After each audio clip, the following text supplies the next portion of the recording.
네, 이분은 폴 워셔라는 미국의 목사님입니다.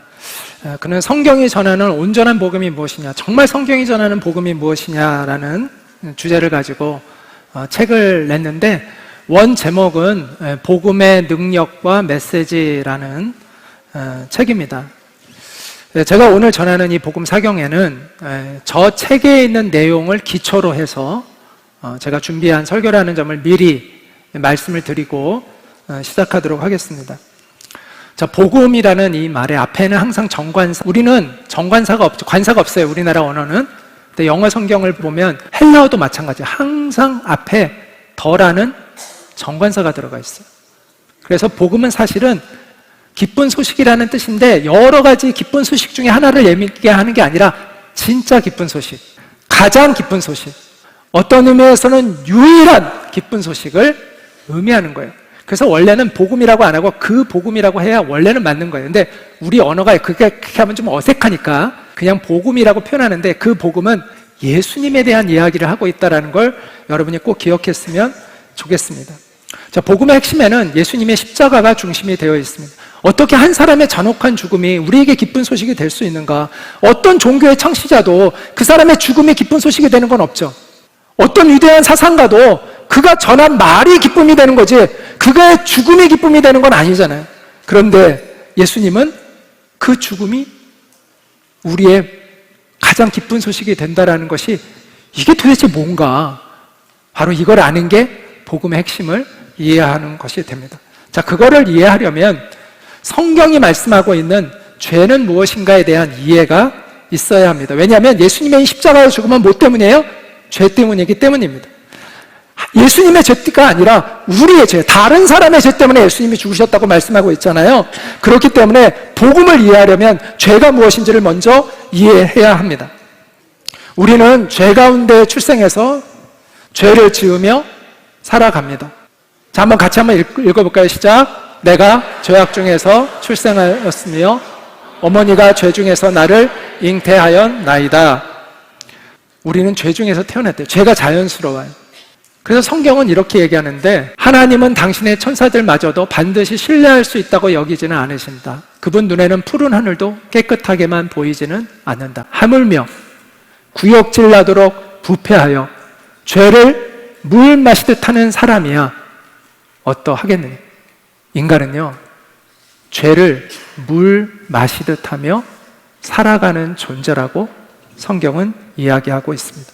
물고기가 물에 젖은 상태인데 거의 의식이 없잖아요. 물고기는 그게 너무 편하죠. 아무렇지도 않죠. 마찬가지로 우리는 죄 가운데 살아가는데 죄 가운데 살아가고 있다는 인식이 거의 없어요. 그렇기 때문에 우리는 성경을 통해서 우리 안에 있는 그 죄에 대해서 깊이 성경의 도움 없이는 볼 수가 없어요. 그걸 봐야 돼요. 그래야 실상을 알아요. 암은요, 자각 증상이 없잖아요. 몸속에서 퍼져나가도 아무런 증상이 없기 때문에 뜻하지 않게 그냥 어느 순간 죽음을 맞이하죠. 병원에 가지 않으면 그냥 뜻하지 않은 순간 죽을 수가 있어요. 영적으로도 마찬가지예요. 우리는 죄의 자각 증상이 거의 없어요. 때때로 양심의 가책을 느끼기도 하지만, 뭐 나만 그런가? 다른 사람들 다 똑같은데 뭐. 그러다 보니까 별걸 아니게 생각해요. 좀 심각하게 했다가 나보다 더하네. 다른 사람들 보니까 그나마 나는 낫네. 별걸 아니게 여긴다는 거죠. 여러분, 그라목선이라는 농약이 있어요. 농촌에서 흔히 쓰는 농약이라는데 치사율 100%예요. 이 약을 먹고 살아난 사람은 지금까지 아무도 없었습니다. 그런데 이 농약은 먹자마자 죽지를 않아요. 하루 이틀은 괜찮아요. 그러다 이틀에서 4일 사이에 증상이 나타나요. 그리고 10일 안에 반드시 죽습니다. 자, 어떤 마을에 사는 사람들이 이 농약을 같이 마셨어요. 다 같이 마셨으니까 괜찮은가요? 우리가 다 같이 죄를 지으니까 괜찮은 걸까요? 문제는 우리가 뭘 먹었느냐, 어떤 것을 내가 먹었느냐, 그거에 의해서 우리 운명이 결정되는 거지, 얼마나 많은 사람들이 이 농약을 먹었느냐에 의해서 괜찮아지는 게 아니듯이, 우리가 얼마나 죄를 다 짓고 있느냐가 우리의 죄를 괜찮게 만드는 게 아니다라는 것을 알아야 합니다. 죄의 결과는 무섭고 끔찍합니다. 우리는 그걸 잘 모르지만 성경은 그것을 우리에게 분명하게 알려주고 있습니다. 육체적으로 우리는 죽어요. 그것도 죄 때문이에요. 그런데 거기서 끝나는 게 아니라는 거예요. 영적인 죽음이 있다는 거예요. 영원한 죽음이 있다는 거예요. 지옥이 있다는 거예요. 그게 성경이 이야기하고 있어요. 주는 죄악을 기뻐하는 신이 아니시니 악이 주와 함께 머물지 못하며 오만한 자들이 주의 목전에 서지 못하리이다. 주는 모든 행악자를 미워하시며 거짓말하는 자들을 멸망시키시리이다 라고 이야기합니다. 또 예수님은 이렇게 말씀하셨습니다. 몸은 죽어도 영혼은 능히 죽이지 못하는 자들을 두려워하지 말고 오직 몸과 영혼을 능히 지옥에 멸하실 수 있는 이를 두려워하라. 예수님이 이렇게 말씀하셨습니다. 인간의 근본적인 문제는 죄입니다. 죄 때문에 하나님과의 관계가 파괴되어 있고 하나님의 진노 아래 놓여 있다고 성경은 말씀하고 있습니다. 사람들은 죄인이라는 말을 굉장히 듣기를 싫어합니다. 죄에 대해서 강조하는 것을 불편해합니다. 그러나 우리가 정말 사는 길을 찾으려면 우리가 어떤 상태에 있는지를 알아야만 합니다. 죄에 대하여 심각하게 경고하라는 것이 하나님이 명령이에요. 그게 하나님의 명령이에요. 가령 내가 악인에게 이르기를 악인아 너는 반드시 죽으리라 하였다 하자 네가 그 악인에게 말로 경고하여 그의 길에서 떠나게 하지 아니하면 그 악인은 자기 죄악으로 말미암아 죽으려니와 내가 그의 피를 너의 손에서 찾으리라. 의사가 암 환자가 아무리 충격을 받아도 알려줘야 되잖아요. 치료를 받게 하고 해야 되잖아요. 자기 별거 아닌 줄 알고 있다가 죽으면 어떻게 할 거예요? 심각한 거 알려주고 치료를 받게 해야 되죠. 마찬가지예요. 저 역시 우리가 영적으로 얼마나 심각한 상태에 있는가를 알려줄 책임을 하나님이 저에게 주신 거예요. 우리가 듣기 불편하다고 죄의 문제를 덮는 것이 평안한 것이 아니라는 거예요. 하나님께서 이스라엘 백성들이 아까도 얘기했지만 죄악 가운데 하나님의 뜻에 어긋나게 살아갈 때 하나님이 너희 이러면 멸망할 것이다. 바벨론이 너희들을 멸망시킬 것이다 라고 경고했잖아요. 그래서 예레미야 선지자가 이렇게 이야기를 해요. 이는 그들이 가장 작은 자로부터 큰 자까지 다 탐욕을 부리며 선지자로부터 제사장까지 다 거짓을 행함이라. 그들이 내 백성의 상처를 가볍게 여기면서 말하기를 평강하다 평강하다 하나 평강이 없도다. 죄를 짓고 있는 이스라엘 백성들에게 너희 그래도 괜찮아, 너희 그래도 평안할 거야, 하나님이 너희 용서해 주실 거야 라고 얘기했다는 거죠. 그들이 가증한 일을 행할 때 부끄러워하였느냐? 아니라 조금 더 부끄러워하지 않을 뿐 아니라 얼굴도 붉어지지 않았느니라. 그러므로 그들이 엎드러지는 자와 함께 엎드러질 것이라. 내가 그들을 벌하리니 그때 그들이 거꾸로 지리라. 하나님의 경고예요. 아까 얘기한 대로 BC 586년 바벨론 제국이 이스라엘을 치죠. 멸망을 당합니다. 성전이 완전히 파괴가 됩니다.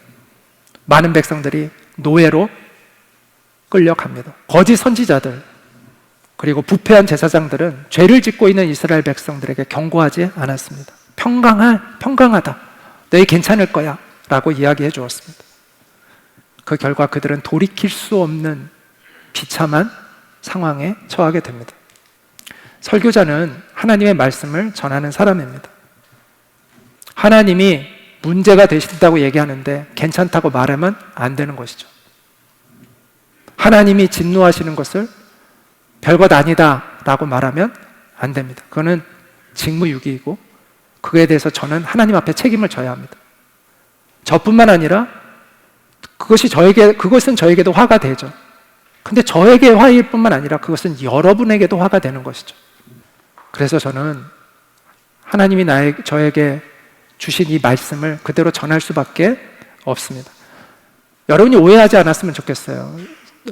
저는 죄를 안 짓고 있으니까 안 짓고 있다고 생각하고 여러분에게 그런 이야기를 하는 것은 아니라는 것을 아셨으면 좋겠습니다. 저도 죄악 중에 출생했고 지금도 죄에서 완전히 자유롭지 못한 사람입니다. 본질상 하나님의 진노 아래 놓여 있었던 사람이었습니다. 근데 하나님이 저를 살 길을 보여주시고 구원해 주셨잖아요. 그럼 저의 책임은 뭐예요? 저만 살 길을 아는 것이 아니라 여러분도 살 길을 알도록 도와주어야 하는 것이 제가 가지고 있는 책임감이죠. 그래서 여러분에게 이 성경 말씀을 전하는 것입니다. 죄에 대해서 가볍게 여기면요, 복음도 가볍게 생각합니다. 죄를 무시하며 살아가는 사람은요, 복음도 무시하며 살아갑니다. 그래서 복음을 전하려면 하나님의 구원이 얼마나 감격스러운 소식인가를 전하려면 죄가 얼마나 위중한 문제인가를 전해야 합니다. 그리고 그 결과가 얼마나 심각하고 비참한지를 얘기를 해줘야 됩니다. 인간에 대한 하나님의 판결문이 이렇게 나와 있습니다. 모든 사람이 죄를 범하였습니다.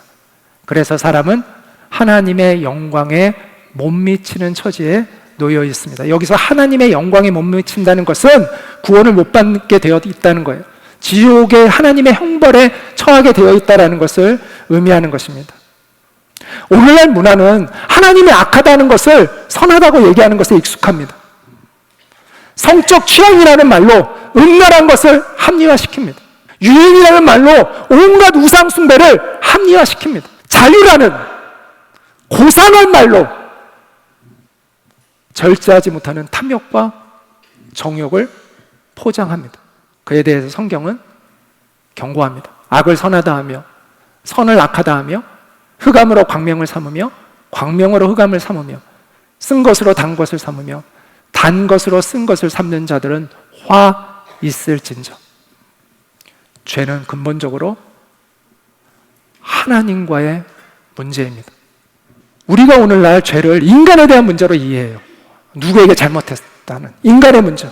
또 사회에 대한 죄를 생각합니다. 이거는 사회 질서를 어기고 여러 사람에게 피해를 주고, 또 자연에 대한 죄도 요즘은 이야기합니다. 그런데 하나님에 대한 죄는 왜 모르냐는 것이죠. 다른 죄들은 많이 아는데, 생각하고 이야기하는데 왜 하나님에 대한 죄는 생각하지 않느냐는 거예요. 하나님이 우리를 만드셨는데. 모든 죄가 하나님에 대한 반역을 지향하고 있는 것인데 왜 하나님에 대한 죄는 전혀 생각하고 있지 않느냐는 거죠. 다윗은 죄를 짓고 나서 이런 이야기를 했습니다. 내가 주님께만 죄를 지었습니다. 이 말은 사람에게는 잘못이었고 난 오직 하나님, 난 누구에게 잘못해도 상관없어, 이런 얘기가 아니라 죄에 대한 궁극적인 판단은 하나님께 있다라는 걸 얘기하는 거예요. 하나님이 내 죄에 대하여 판단하시고 심판하시는 분은 하나님이시다라는 것을 이야기하는 거예요. 내가 주님 앞에서 악한 짓을 저질렀습니다라는 회개를 하고 있는 것입니다. 여러분은 하나님 앞에서 여러분의 죄를 생각해 보신 적이 있나요? 여러분이 아무렇지도 않게 여겼던 어쩌면 그 일들이 하나님 앞에 심각한 죄가 된다는 것을 생각해 보신 적이 있나요? 내 마음대로 먹고 마시고 쓰는 게 우린 너무 당연하게 알죠. 근데 성경은 그것이 당연한 것이 아니라고 합니다. 내 마음대로 이것저것 다니는 게 자유인 것 같죠? 그러나 성경은 그것이 심각한 죄가 될 수 있다고 경고합니다. 내 마음대로 보고, 내 마음대로 듣고, 내 마음대로 탐닉하는 것들을, 그것이 하나님 앞에 죄가 됩니다. 내 마음대로 말하고 내 마음대로 떠들었던 것들이 하나님 앞에 죄가 된다는 것을 알아야 합니다. 하나님의 주권을 인정하지 않고 행동하는 것이, 하나님 앞에 불복종하는 것들이 하나님 앞에 죄가 된다는 것을 알아야 합니다. 오늘날 우리는 다 사회적인 계약관계 안에서 죄를 이해를 하죠. 남들에게 큰 피해가 되면 죄라는 생각들은 다들 가지고 있어요. 우리나라 법이 그렇게 법이 정하고 있으니까. 그러지 않으면 죄인 줄 몰라요. 내 돈 내 맘대로 하는, 내가 번 돈인데 내 맘대로 하는데 누가 뭐라 그래? 이런 생각을 대부분 사람들이 가지고 있어요. 내가 남에게 피해 주지 않으면 내 몸뚱아리 내 맘대로 굴리는데 누가 뭐라고 해? 여러분 몸뚱아리가 여러분 건가요? 여러분 돈이 여러분 건가요? 그럼 왜 그 죽을 때 다 두고 가세요? 갖고 가야지. 그 여러분 게 아니에요. 엄청난 착각을 하고 있는 거예요. 내가 벌었어요? 수많은 사람이 같이 도와줘서 번 거예요. 그리고 하나님이 벌게 해주신 거예요. 그러면 거기에 대한 책임이 있는 거예요. 내 맘대로? 내 몸뚱아리 내 거? 아니에요. 하나님이 안중이 없기 때문에 그런 말을 하는 거예요. 성경이 가르치는 죄의 본질은요, 창조주 하나님의 권위를 인정하지 않고요, 내 맘대로 사는 거예요. 우리는 내 맘대로 사는 게 너무 당연하잖아요. 근데 이게 당연한 게 아니라니까요. 사람들이 다 그렇게 산다고 당연해지는 게 아니라니까요. 하나님을 아는 지식이라는 책을 쓴 제임스 패커라는 분은 이런 이야기를 했습니다. 죄는 창조자 앞에서 자아를 높이며 그분에게 합당한 경외심을 거두고 인생의 모든 결정 가운데 궁극적인 판단 기준으로 하나님 대신 자아를 택하는 행위다. 내가 주인 되어 내 마음대로 사는 게 죄의 본질이다 라고 이야기를 했습니다. 왜 그럴까요? 사람들은 하나님에 대한 지식이 없기 때문입니다. 그래서 호세아는 내 백성이 지식이 없으므로 망하는도다, 이렇게 하나님이 호세아 선지자를 통해서 말씀했습니다. 내 백성이 지식이 없으므로 망하는도다. 하나님의 백성들이 하나님에 대한 지식이 없다면 머리로 아는 지식은 있겠죠. 그러나 마음으로, 인격적으로 정말 하나님을 아는 사람이 없다는 거예요. 여기서 말하는, 제가 오늘 얘기하고 있는 이 지식들, 하나님을 아는 지식, 인간을 아는 지식, 그리스도를 아는 지식은 머리로 아는 지식을 얘기하는 게 아니라 정말 인격적으로 아는 지식을 얘기하는 거예요. 이 지식이 없으면 망한다는 거예요. 하나님을 모른다는 것은요, 내가 누구인지를 모른다는, 내 근본을 모르는 거예요. 어디에서 출발했고 내 인생에 어떤 목적을 가지고 있는지를 모르는 무지예요. 무지. 그래서 어떤 결과가 기다리고 있는지도 모르는 거죠. 그래서 하나님에 대한 지식이 없으면 하나님 없이 마음대로 살다가 하나님이 말씀하신 그 심판에 이를 수밖에 없어요. 누구는 이렇게 이야기하겠죠. 나는 고의로 하나님 무시하며 산 게 아니라 내가 몰라서 그랬다. 하나님 그래서 무지해서 그랬다. 그런데 내가 그래도 지옥에 가야 하나? 고의로 지은 건 아니니까, 내가 무지한 거라서 하니까 이거는 좀 봐줘야 되지 않느냐, 이렇게 생각하는 사람이 있어요. 물론 조금은 가볍습니다. 고의적으로 한 것보다. 그러나 지옥에 가지 않을 만큼 가볍지 않습니다. 왜냐하면 인간이 하나님을 알지 못하는 것은 근본적으로 교만하기 때문입니다. 그래서 켈빈은 이런 얘기를 했어요. 사람이 하나님을 찾으려면 당연히 자기 자신보다 높이 올라가야 하는 것이 마땅한데도 하늘의 것을 찾아야 된다는 거죠, 인간이. 저 가련한 사람들은 그렇게 하지를 않고 자신들의 육신적인 어리석음의 잣대로 하나님을 재려고 하고, 또한 건전한 탐구를 무시하며 호기심에 이끌려 허망한 사색에 이리저리 휩쓸리는 것을 볼 때에 인간의 모습이죠. 헛된 교만과 완고함이 그들에게 있다는 것이 거기서 잘 드러난다. 그러므로 그들은 하나님께서 자기 자신에게 제시하시는 대로 그를 깨닫지 않고 자기들 자신이 추측하는 대로 하나님을 상상하고 꾸며낸다는 거죠. 이처럼 진실한 하나님과 그들이 상상해낸 하나님 사이에 엄청난 괴리가 있기 때문에 어떤 방향으로 발걸음을 내디든지 그들은 곧바로 멸망으로 내던져지지 않을 수 없다. 이렇게 이야기를 했습니다. 그래서 성경은 다른 걸로는 너희 자랑하지 말아라. 너희 가진 걸로 자랑하지 말고 너희 세상 지혜로 자랑하지 말아라. 자랑하는 자는 오직 나를 아는 것, 그거 가지고 자랑해라. 나 여호와는 사랑과 정의와 공의를 땅에 행하는 자인 줄 깨닫는 것, 나는 이것을 기뻐한다. 이렇게 말씀하고 있습니다. 우리는 참 헛된 것들을 자랑하며 살아갑니다. 근데 그게 다 헛되다는 거예요. 하나님을 아는 지식만이 정말 진정한 지식입니다. 사랑과 정의의 하나님을 인격적으로 알고 경험하는 것에 우리의 생명이 달려 있습니다. 그러므로 우리가 여호와를 알자, 힘써 여호와를 알자. 그의 나타나심은 새벽빛같이 어기만하니 변덕이 없으시다는 거예요. 우리가 변덕이 많은 사람들은 알기가 어렵잖아요. 그런데 하나님은 변덕이 없으세요. 어김없음이 없으세요. 그래서 하나님을 알려고 하면 알 수가 있어요. 그래서 성경이 기록되어 있는 거예요. 왜? 하나님이 이랬다 저랬다는 하나님이 아니기 때문에 성경이 말씀하신 하나님이 그대로 행하시는 하나님이시라는 거예요. 그러면 성경에 계시는 하나님은 어떤 분일까요? 우리는 성경을 통해서 하나님이 위대하신 분이라는 것을 알아야 합니다. 우리 인간은 주제 파악을 못해요. 그래가지고 하나님의 보좌에 우리가 앉아있는 경우들이 많이 있습니다. 그러나 하나님은 우리와는 다른 차원의 분이라는 것을 분명히 말씀합니다. 너희는 인생을 의지하지 말라. 그의 호흡은 코에 있나니 새말 가치가 어디 있느냐. 우리는 의지할 대상이 안 되고 자랑할 대상도 아니고 우리 스스로를 믿을 만한 대상이 안 된다는 거예요. 사실 여러분, 날마다 우리 자신에게 속고 있지 않습니까? 우리는 허무한 존재예요. 다 죽음을 맞아요. 저는요, 죽음을 묵상하다가 어느 순간 이런 생각을 했어요. 아, 죽는 순간 우리 모두는 다 공평해지는구나.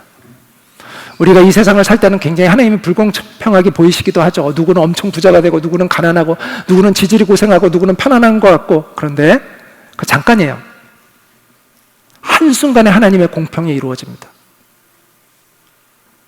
부자이든 가난하든, 많이 배웠든 못 배웠든, 편안하게 살았든, 고생을 엄청 했든 상관없습니다. 한순간 공평해집니다. 인간은 그런 허무한 존재입니다.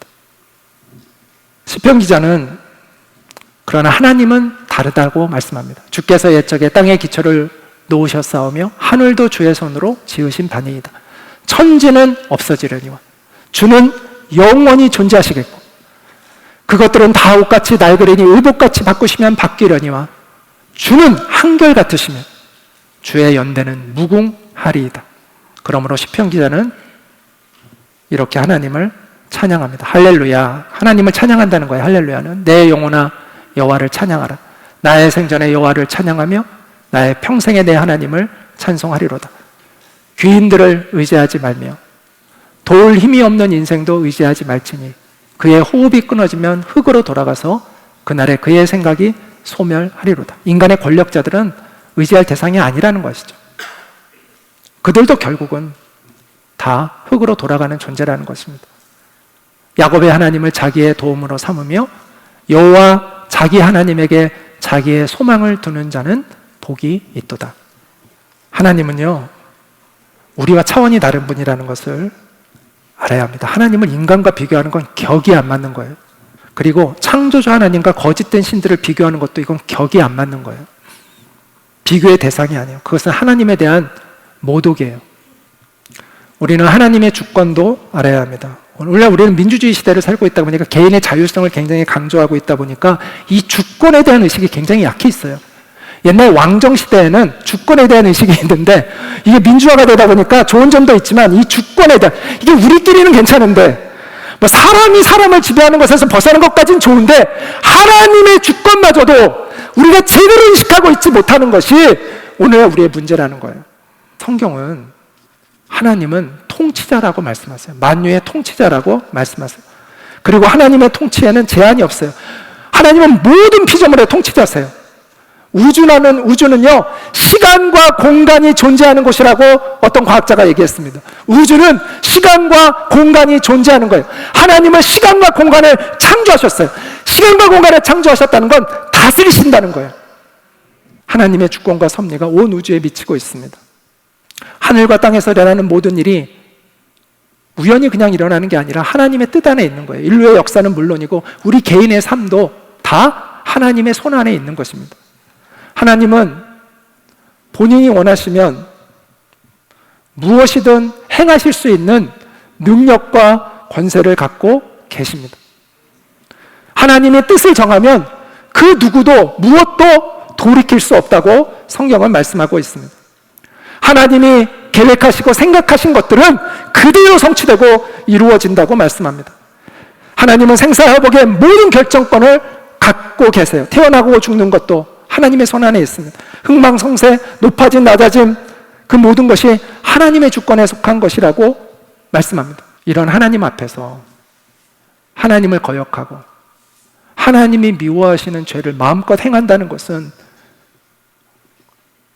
그것은 하나님에 대한 도전이고 시험이고 반항이며 거역입니다. 하나님은 별들에게 정확한 시간에 맞추어 밤 하늘 위의 모습을 드러내도록 명령하셨습니다. 별들은 그 하나님의 말씀에 복종합니다. 하나님은 행성들에게 본 궤도를 돌라고 명령하셨습니다. 행성들도 그분의 명령에 복종합니다. 하나님은 골짜기는 낮아지고 산들은 높이 솟으라고 명령하셨고 자연은 그 하나님께 복종합니다. 하나님은 바다의 경계를 정하시고 그 이상은 넘어오지 말라고 명령하셨고 바다도 하나님의 명령에 복종합니다. 그런데 피조물 중 오직 인간만이 하나님께 고의로 불복종합니다. 그것은 용기가 아니라 오만입니다. 자유가 아니라 패역입니다. 하나님을 두려워하지 않는 것은 분별력을 잃어도 보통 잃은 게 아닙니다. 그건 스스로 자멸하는 길을 가고 있는 것이죠. 우리는 또한 하나님의 거룩하심에 대하여 알아야 합니다. 하나님의 성품을 거룩이라고 표현하는데 이 거룩은 하나님의 여러 속성 가운데 하나가 아니라 가장 근본적인 속성을 이야기하고 있습니다. 그래서 성경은 여호와를 경외하는 것이 지혜의 근본이요 거룩하신 자, 하나님은 거룩하신 자예요. 그분을 아는 것이 명철이다라고 이야기를 하고 있습니다. 이 하나님의 거룩하심을 이해할 때 우리의 죄를 알게 돼요. 그리고 예수님이 왜 우리에게 필요한지를 알게 돼요. 이 거룩하라는 단어는 카도시라는 건데 분리하다, 따로 떼어놓다라는 의미를 가지고 있습니다. 이것은 하나님에 대하여 두 가지 중요한 사실을 우리에게 알려주는데 하나님은 우리와 다른 차원의 분이라는 거예요. 그분은 초월성을 가지고 있다는 거예요. 차원이 다르다는 것이죠. 하나님은 완전 무결하신 의를 가지고 있다는 것입니다. 그래서 여러분이 생각하는 가장 존경하는 인물도 하나님 앞에서는 벌레만도 못한 것입니다. 모든 인간은. 하나님은 차원이 다르기 때문에. 또 하나, 하나님은 도덕적인 완전성이 계시다는 것을 의미합니다. 주께서는 눈이 정결하심으로 악을 참아보지 못하시며 패역을 참아보지 못하시거늘 이렇게 말씀합니다. 하나님은 죄에 대해 혐오감을 갖고 계시고 죄악을 행하는 자를 가증히 여기십니다. 그래서 악을 도모하는 자는 하나님이 가증히 여기신다고 말씀합니다. 자, 인간의 이 구원은요, 논리적인 순서로 되어지는데 어떻게 우리는 구원받느냐? 내가 죄인임을 깨달을 때 구원받는데 내가 어떻게 죄인임을 깨닫느냐? 하나님을 알 때 죄인을 깨닫는 거예요. 하나님의 거룩하심을 깨달을 때 비로소 내 상황이 보이기 시작하는 거예요. 그전에는 안 보여요. 왜? 남들도 다 그렇게 사는 것처럼 보이니까. 심각성을 인식을 못하는 것이죠. 여러분, 아까도 얘기했지만 사람들과 비교해서 여러분 심판받는 게 아니에요. 우리가 다 비슷하게 살고 있으니까 별것 아닌 것처럼 우리는 죄들을 생각해요. 그러나 우리가 누구와 비교해서 심판받는 게 아니에요. 누가 우리를 심판해요? 하나님이 심판하시는 거예요. 거룩하신 하나님 앞에서 심판을 받는 거예요. 그분의 기준이 있는 거예요. 남들과 비교해서가 아니에요. 그분이 기준이에요. 또 우리는 하나님의 의로우심을 알아야 돼요. 하나님의 거룩하심이 실행될 때 그것이 하나님의 의로우심으로 나타납니다. 하나님은 공의롭고 정의로우신 하나님이시라고 성경은 말씀합니다. 그리고 그 하나님의 의는 변덕이 아니라 일관성이 있어요. 변하지 않습니다. 그리고 하나님이 하시는 일은 항상 정의와 공의에 부합되는 일만 하나님은 하세요. 하나님은 정의와 공의에 어긋나는 일은 절대로 행하지 않으신다고 말씀합니다. 하나님은 공의를 모든 그분의 다스림의 기초로 삼고 있다고 말씀합니다. 여러분, 재판장에게 있어서 가장 중요한 자질은 공의죠. 이 세상 재판관들은 사실 그렇게 공의로워 보이지 않습니다. 가진 사람 잘해주고 없는 사람들은 또 억울한 일을 당하는 경우도 종종 있는 것 같아요. 법의 적용이 달라질 때가 많아요. 권력 있는 사람은 봐주고 그렇지 못한 사람은 전혀 자비가 없는 그런 경우들이 있습니다. 그러나 하나님은 다르세요. 하나님은 전혀 눈치 안 보세요. 하나님의 공의는 완전해요. 차별이 없어요. 그래서 시편 기자는 여호와께서 영원히 앉으시며 심판을 위하여 보좌를 준비하셨도다. 공의로 세계를 심판하시며 정직으로 만민에게 판결을 내리시리로다라고 말씀하고 있습니다. 하나님은 부자라고 봐주지 않습니다. 그렇다고 가난한 자라고 해서도 봐주지 않습니다. 하나님은 완전한 공의로 심판하십니다. 그래서 하나님의 공의 앞에 누구도 시비를 걸 수가 없습니다. 여러분, 하나님이 공의롭다는 게 기쁜 소식이긴 한데 그렇잖아요. 절대적인 그 주권을 가지신 하나님이 공의롭지 않은 분이라면 얼마나 우리 정말 두렵겠어요. 근데 그분이 공의로우신 분이라는 게 얼마나 다행해요. 그런데 문제는 우리가 불의하다는 것이죠. 우리가. 그분은 공의하신데 그건 일단 다행인데 우리가 불의하다는 게 문제인 거죠. 우리가 하나님의 심판을 감당할 수 없는 사람들이라는 거예요. 그래서 인간의 가장 큰 문제는 하나님의 공의하심이라고 이야기할 수 있습니다. 물론 의로우신 분이 있다면 전혀 두려울 게 없죠. 성경도 정의를 행하는 것이 의인에게는 즐거움이요 죄인에게는 패망이니라 이렇게 말씀합니다. 그런데 문제는 의인이 없다는 겁니다. 의인은 없나니 하나도 없다고 성경은 말씀합니다. 그래서 우리 모든 인간은 하나님의 의로우심이 두려움이 됩니다. 되어야 마땅합니다. 그런데 하나님을 두려워하지 않아요. 왜 그럴까요? 왜 이 두려움 없이 그냥 겁 없이 살아갈까요? 우리는 하나님이 공의로운 재판장 되시는 하나님이 계시다는 걸 믿지 않기 때문이죠. 또 양심이 죽어 있어서 그래요. 그런데 저는 하나님 앞에 가면 우리 양심이 살아나서 우리 스스로가 우리 죄를 다 고백할 거라고 생각합니다. 여러분 중에서 여러분 양심대로 살고 있는 분이 있으세요? 없습니다. 여러분이 지금은 다 숨기고 있죠. 말 안 하고 있죠. 그러나 하나님 앞에 가면 여러분의 양심이 다 살아나서 여러분 스스로가 하나님 앞에 고백하게 될 겁니다. 나는 하나님의 벌을 받아 마땅합니다라고. 지금은 착각하고 있는데 그때가 되면 그 착각에서 깨어나게 될 것입니다. 여러분의 마음속에 지금 하나님을 두려워하는 마음이 없다면 최소한 저 세 가지 중에 하나는 여러분이 문제를 가지고 있는 거예요. 여러분, 건강한 두려움이 있고요, 건강하지 못한 두려움이 있습니다. 그래서 하나님을 향한 두려움은 건강한 두려움이에요. 그래서 우리가 따라해 볼까요? 경외하다. 예, 경외하다라는 건 하나님을 건강하게 두려워하는 것을 경외하다라고 하는 것입니다. 그 경외함이 없잖아요. 우리는 멸망당합니다. 그래서 성경은 지혜의 근본은 하나님을 경외하는 것이다라고 이야기를 합니다. 사람들은 자신들이 어떤 인생을 살든 무조건 응원해 주기를 원하고 격려받기를 원합니다. 어떤 길을 가든 그 길을 축복해 주기를 원합니다. 그러나 그것은 진정으로 자기 인생을 위한 것이 아닙니다. 하나님 앞에 패역했던 이스라엘 백성도 무조건 축복받기를 원했습니다. 그리고 거짓된 종교 지도자들이 그래도 하나님이 너희 축복하실 거야 라고 그렇게 이야기해 주었습니다. 그래서 어떻게 됐나요? 평안해졌나요? 아니요, 그들은 멸망당했습니다.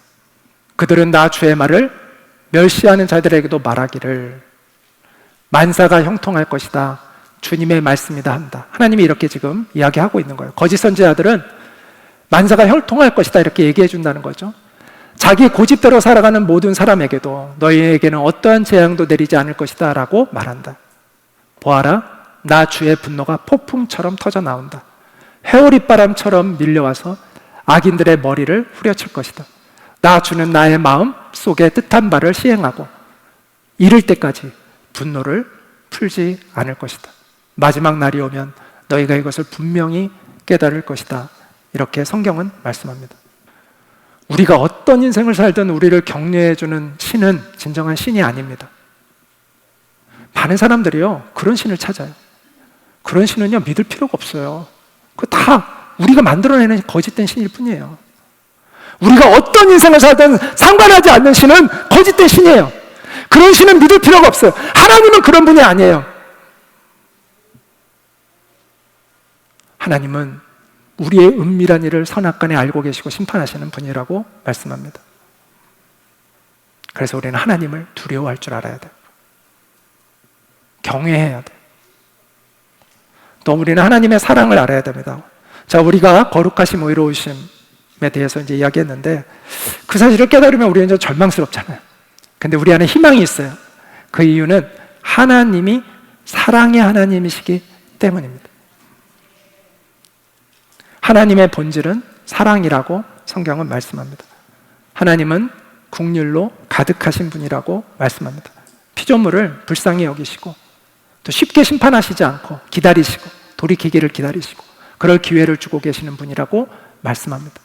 하나님은 모든 사람이 구원에 이르기를 정말 원하시는 분이라고 성경은 알려주고 있습니다. 심지어 악인조차도 하나님은 돌이켜 구원에 이르기를 원하신다고 말씀합니다. 이 사랑이 많으신 하나님이 우리를 불쌍히 여기셔서 우리에게 살 길을 열어주신 것, 그것이 바로 예수 그리스도의 십자가의 복음입니다. 하나님의 사랑이 우리에게 이렇게 나타난 바 되었으니 하나님이 자기의 독생자를 세상에 보내심은 그로 말미암아 우리를 살리려 하심이라. 사랑은 여기 있으니 우리가 하나님을 사랑한 것이 아니요 하나님이 우리를 먼저 사랑하사 우리 죄를 속하기 위하여 화목제물로 하나님과 우리 사이를 화목하게 하는 원수된 그 관계를 다시 회복시키는 그 제물로 그의 아들을 예수님을 우리에게 보내셨습니다. 이렇게 말씀하고 있습니다. 그래서 결과적으로 하나님의 심판을 받게 되는 것은 죄를 지어서가 아니라고도 말할 수 있습니다. 왜냐하면 우리는 다 죄를 지었고 그러면 심판을 받아야 되는데 누구는 구원을 받는단 말이죠. 자, 그러므로 모든 사람이 죄를 짓지만 구원받는 사람이 있기 때문에 죄를 지어서 우리가 하나님의 심판을 받는 것이 아니라 회개하지 않기 때문에 하나님의 심판을 받는 것이다 라고 말할 수가 있습니다. 하나님이 돌아오라고 하시는데 그 돌아오라고 하는 말을 무시하기 때문에 하나님의 심판을 받는다는 것이죠. 오늘날 우리는 죄를 인정하지 않는 시대에 살고 있습니다. 사람들은 죄를 인정하는 순간 자기가 불리하다고 생각합니다. 그래서 법정에 가서 자기 죄가 드러나기 전까지는 끝까지 우깁니다. 거짓이 명백한데도 끝까지 우깁니다. 왜? 그걸 인정하는 순간 자기에게 모든 것이 이제 불리해진다고 생각하기 때문입니다. 하나님 앞에 지혜로운 게 아닙니다. 세상은 여러분이 죄를 고백하는 순간 불리해질지 모르지만 하나님은 여러분이 죄를 고백하는 순간 하나님은 여러분을 용서하시고 감싸주십니다. 하나님의 그 분노는요, 인간의 분노와 차원이 달라요. 하나님의 분노는 거룩한 분노예요. 감정으로 치우치는 분노가 아니라 하나님의 정의 때문에 이루어지는 분노예요. 그래서 하나님은 이랬다 저랬다 하시는 분이 아니에요. 원칙이 있어요. 그래서 하나님의 이 거룩하신 이 공의는요, 반드시 만족시켜야만, 하나님의 공의가 채워져야만 우리에게 용서를 베풀 수가 있는 것이죠. 그래서 죄 없는 예수님이 인간의 몸을 입고 이 땅에 오셔서 우리를 대신하여 우리가 받아야 할 형벌을 받으셨기 때문에 그 용서가 내게 베풀어지는 거예요. 그냥 눈 감아주고 용서해 주시는 게 아니에요.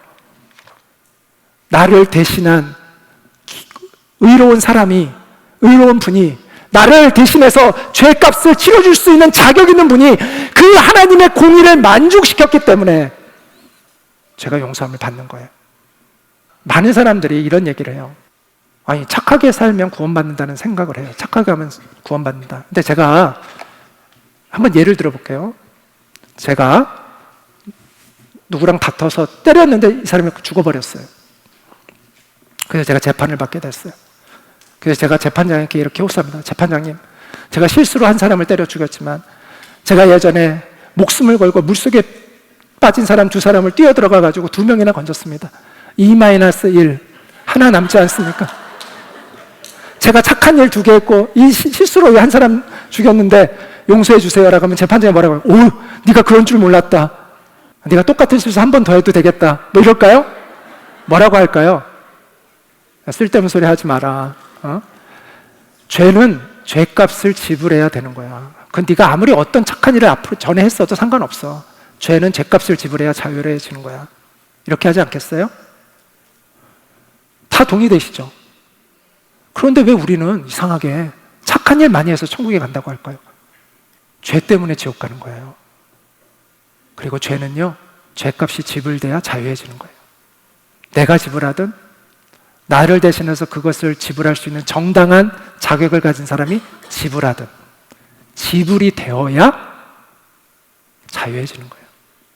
그래서 여러분 착한 일 많이 한다고 여러분이 죄보다 착한 일을 더 많이 한다는 것도 제가 상상하기 어렵지만 그것도 굉장히 착각이 있는 거라고 생각하는데 설사 그렇다 하더라도 죄가 없어지는 게 아니에요.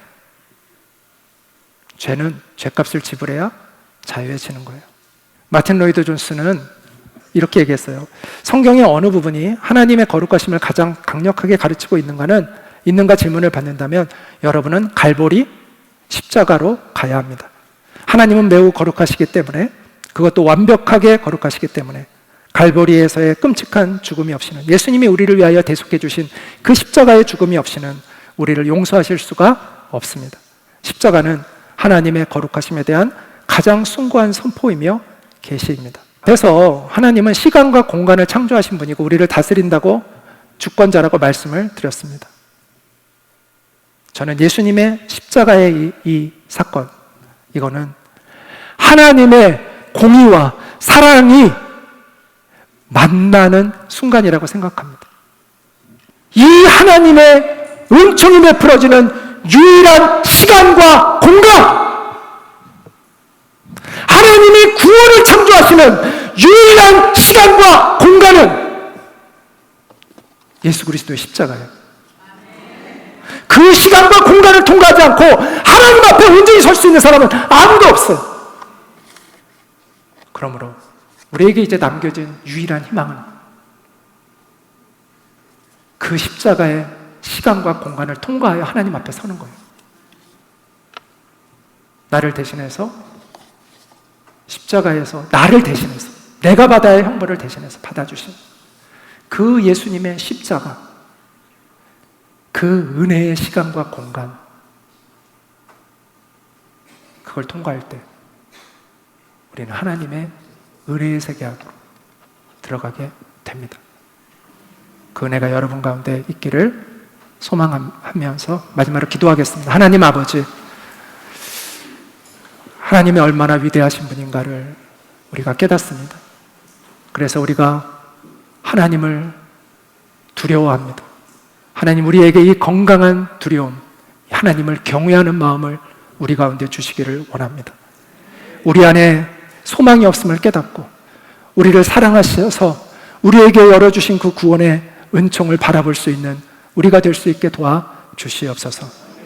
그래서 하나님 앞에 겸손히, 하나님 앞에 굴복하여 하나님이 우리에게 열어주신 이 살 길로 들어갈 수 있는 우리 모두가 되기를 간절히 원하고 소망합니다. 예수님의 이름으로 기도드립니다. 아멘.